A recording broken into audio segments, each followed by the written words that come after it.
اعوذ باللہ من الشیطان الرجیم، بسم اللہ الرحمن الرحیم۔ السلام علیکم مومنین، آج ہم آپ کو امیر کائنات مولا علی علیہ السلام کے قاتل عبد الرحمن ابن ملجم کے بارے میں بتائیں گے کہ اس ملعون نے امیر کائنات مولا علی علیہ السلام کو کیوں شہید کیا، اور اللہ تعالیٰ اس ملعون کو اس کے جرم کی کیا سزا دے رہا ہے۔ عبد الرحمن ابن ملجم امیر کائنات مولا علی علیہ السلام کی ظاہری خلافت کے دور میں کوفے میں آیا، اور وہاں اس کی ملاقات قطامہ بنت نجبہ نامی ملعونہ سے ہوئی، جس کے بھائی اور باپ کو امام علی علیہ السلام نے ایک جنگ میں قتل کیا تھا، اور یہ ملعون اس سے ملاقات کرتا رہا اور اس کے عشق میں گرفتار ہو گیا۔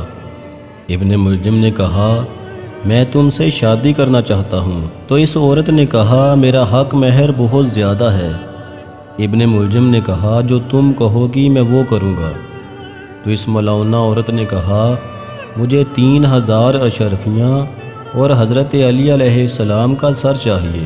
عبد الرحمن ابن ملجم نے اس ملعونہ کی شرط کو مان لیا، اور اس ملعون نے 19 رمضان المبارک کو امیر کائنات مولا علی علیہ السلام پر مسجد کوفہ میں نماز فجر کے وقت ایک زہر آلودہ تلوار سے قاتلانہ حملہ کیا، جس سے 21 رمضان کو امیر کائنات مولا علی علیہ السلام شہید ہوئے۔ اور جب عبد الرحمن ابن ملجم واصل جہنم ہوا تو اللہ تعالیٰ اس ملعون کو ایک ایسی سزا دے رہا ہے جو قیامت تک جاری رہے گی۔ راوندی نے اپنی سند سے ابو القاسم حسن بن محمد المعروف ابن الرفا سے نقل کیا۔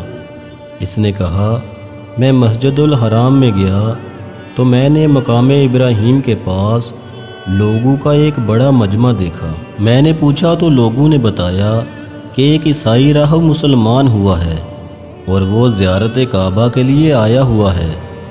یہ سن کر میں بھی آگے بڑھا۔ میں نے دیکھا ایک بوڑھا بزرگ مقام ابراہیم کے سامنے بیٹھا ہوا تھا، اور وہ لوگوں کو اپنے مسلمان ہونے کا قصہ بتا رہا تھا کہ میں مسلمان کیوں ہوا۔ اس نے کہا کہ ایک دن میں اپنی عبادت گاہ میں بیٹھا ہوا تھا، میں نے اپنے گرجے سے باہر دیکھا تو ایک بہت بڑا پرندہ مجھے دکھائی دیا، جو کہ ساحل سمندر کے قریب ایک چٹان پر آ کر بیٹھ گیا۔ پھر اس نے کیا کی، یعنی الٹی کی۔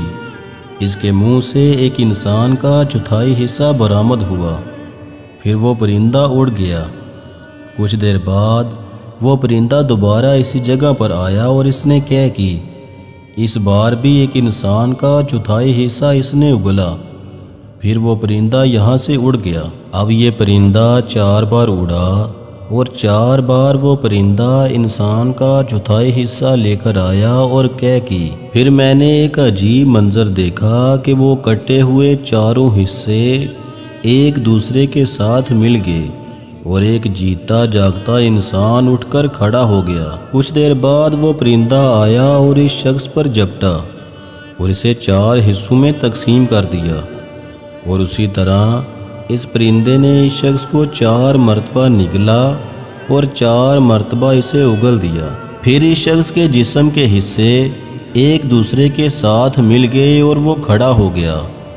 میں اس شخص کے قریب گیا اور میں نے اس سے کہا، تجھے تیرے خالق کا واسطہ مجھے بتا، تو کون ہے؟